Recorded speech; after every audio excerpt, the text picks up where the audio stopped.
I've always liked Husqvarnas, and about 2 or 3 years ago now, I think, Keir, I was looking to get a decent motocross bike, and we sent Keir out on a scouting mission, and he saw it was actually Matt Thomas's old bike, and I was looking at one in Scotland. He said, "This is the one, Steve, we better buy this one." So off we went, and a couple of years bought this 570 Husky with lots of nice bits on it, and over the last couple of years Keir's been riding it and been slowly improving it over each race.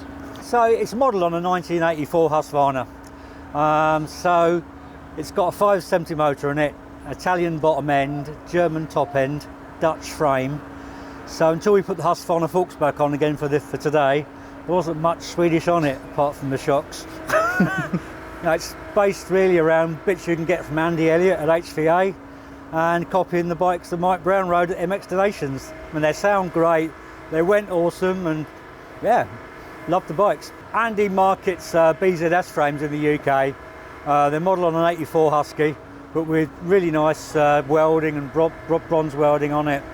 And I don't want that happy racing like a 40-year-old frame of uncertain history.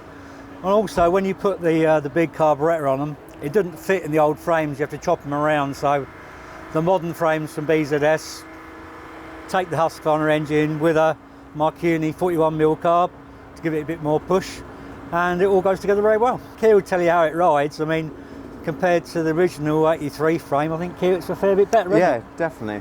The original 83 frames tend to struggle with corners, especially turning tight, and can be a little unstable at the slower speeds on acceleration bumps.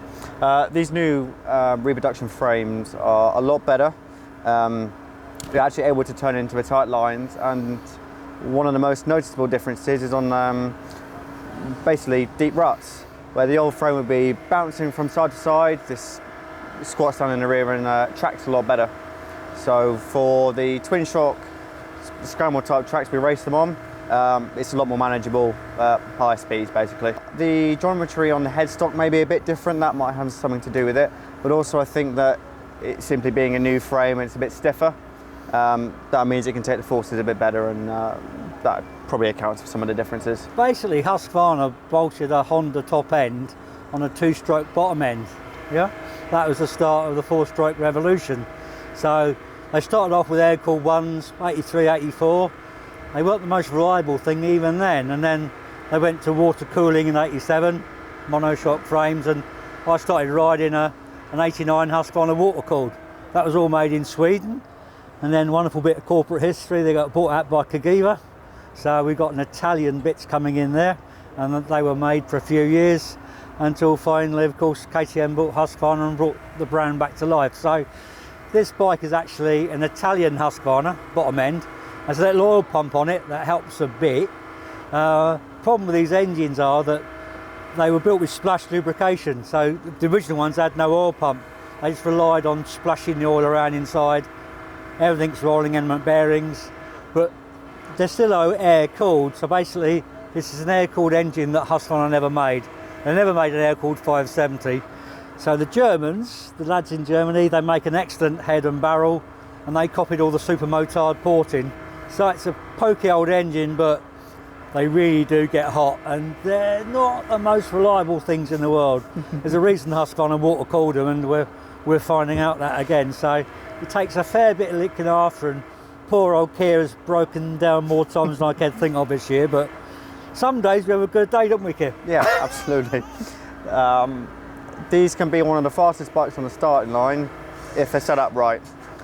Don't get me wrong, there's a lot of things that go into these, not just suspension but carburation as well, and things like mud races or a tighter, rougher circuit, they tend to struggle out. But they're faster than anything in a straight line, they sound brilliant, and at the end of the day they're just one of the most fun bikes to ride. We normally run Mazukis, but at a couple of meetings ago the front forks broke up, well the damper rod broke up. So to be able to ride it today, we've had to take the my forks off my 84, which are bog standard Husqvarna forks, and not set up for Keir, so he's got nice stiff springs on the back and soft spongy ones on the front. So he's had an interesting day, but Mr. Elliott has sorted us out a set of Marzocchi stanchions with Husqvarna sliders. So they'll be on for a couple of weeks' time. So hopefully that will sort the front end out again. When we go twin stroke racing, there are a couple of things which dictate certain bikes. So for example, you need to have twin shocks, conventional forks, obviously air cooling and drum brakes, which this meets all of.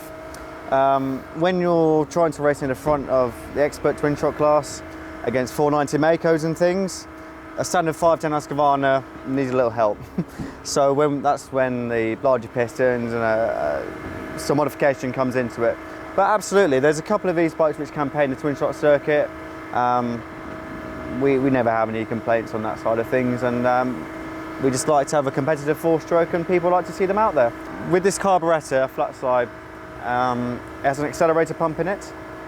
So when we're starting the bike in the morning, especially when it's cold, you need to give it a bit of help to get some fuel through it. And Husqvarnas have a characteristic that you need to kick them through and clear the cylinder out before you start them. So by the time you've adapted the decompressor, you've primed the fuel system, they start nice and easily.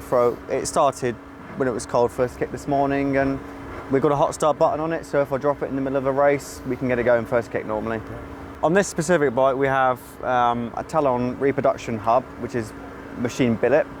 And occasionally we have some billet brake plates as well. Now they disperse the heat a bit better than the original magnesium ones. And for the first half of the race, they do work well. There's a good biting point on them, they can be nice and firm. And we have had them radiused and set up by Andy Elliott at HVA. So we do stop pretty well.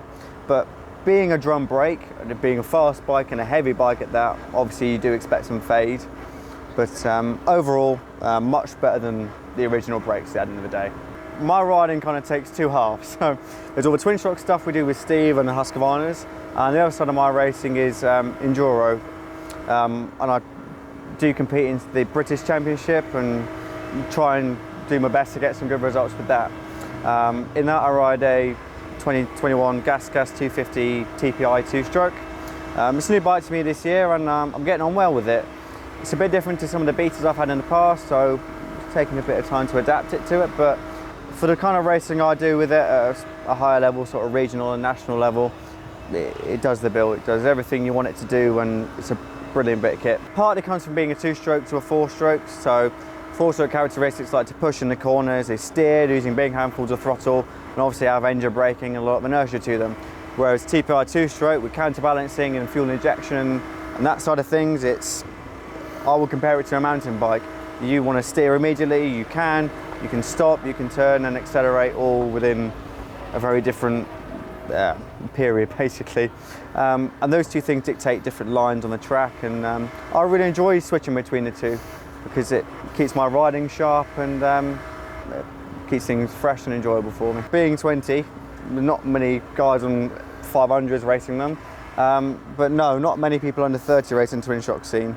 I'm lucky enough that Dad's been around since the very first twin shock meeting in the country, so twin shock races are just something I've grown up to love, and I'd miss them if I wasn't around. Poor old Keir, he's been in good position in so many races and it's let us down. I mean, to get through a meeting without any problems is rare, and we just keep working and working and working on it. I mean, as Keir said, if it wasn't fast and beautiful, we would have torched it by now. But you know, all credit to Keir, he jumps on whatever's running, how many bikes we take to a meeting.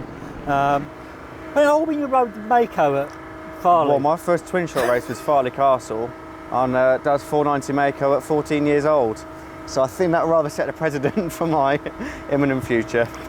It's not unusual for Keir to ride 4 or 5 bikes at a meeting.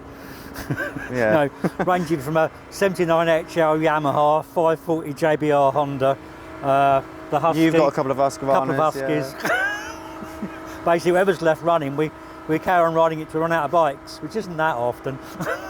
Yeah, my wife thinks I've got about 18, but unfortunately we've miscounted. So when we went around the shed with the spreadsheet, I think I've got 22 now. But you know, someone's got to look after them. It's like a Husqvarna home, really. You know, we find them on the internet, on eBay, usually after the pub, and another one appears, and Dick and Keir will say, "What you bought now?"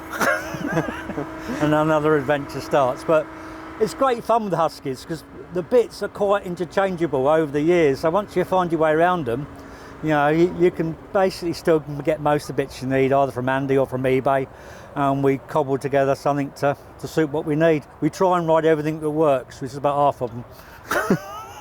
With Kier's dad, we've been riding since we were 14, 15. We've had several goes at it, but you know, it's good to go to meetings with Kier, watch him belt round in the A-class, and then I go around the wobblers, have my little moment going round, and it's a great way of enjoying your racing when you're a bit older and should know better. But the tracks are safe. We haven't got big jumps usually, and as long as you don't go daft, you generally stay right side up. So it's great travelling the country and having a laugh every weekend and putting right what's wrong over the previous weekend. So I really enjoy it.